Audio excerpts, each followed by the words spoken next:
And I believe without a doubt that the circumstances that led to my abuse and allowed it to continue are directly the result of the fact that the organizations created by Congress to oversee and protect me as an athlete, USA Gymnastics and the United States Olympic and Paralympic Committee failed to do their jobs. I began crying at the memory over the phone, and there was just dead silence. I was so shocked at the agent's silence and disregard for my trauma. After that minute of silence, he asked, "Is that all?" Those words in itself was one of the worst moments of this entire process for me. To have my abuse be minimized and disregarded by the people who were supposed to protect me, just to feel like my abuse was not enough. But the truth is, my abuse was enough, and they wanted to cover it up. Why are we left to guess why USAG and USOPC deliberately ignored reported abuse? Was it to protect the value of the sponsorships, the LA 28 bid, their own jobs, to avoid criminal liability? Perhaps. Why would duly sworn federal law enforcement officers ignore reports of abuse by a doctor across state lines and country borders? For a future job opportunity?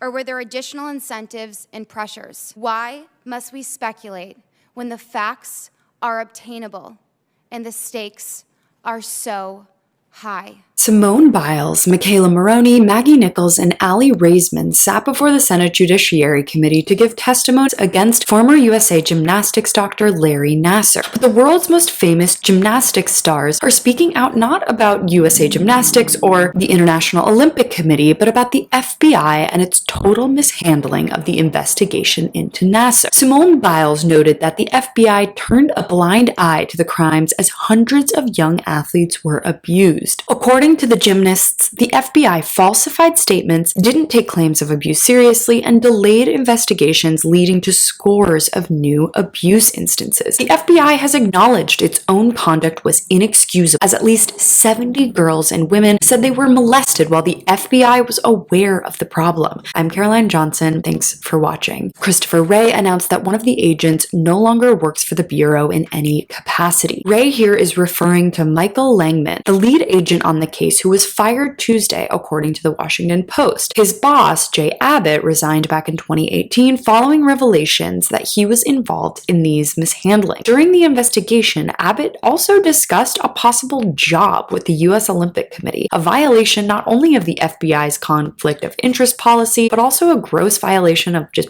any ethical code. Maroney describes how the FBI misrepresented what she told them in the investigation and failed to document her reports for a year and a half. Raisman and Biles had similar recollections of the events. As the FBI delayed the investigation and brushed off the claims of scores of young female gymnasts, Nassar's abuse continued unfettered. Senator Richard Blumenthal asked all four athletes whether they knew of victims who were abused after the July 2015 disclosures to the FBI. All four of them answered a resounding yes. It's now clear that in the 15 months in which the FBI sat on this case, at least 70 young athletes were abused. And let's be clear, this mishandling isn't unique to this case, but instead a continuation of how law enforcement treats many individuals reporting life-threatening abuse and harassment. Thanks so much for watching. You can follow me on all platforms at Caro Johnson 917.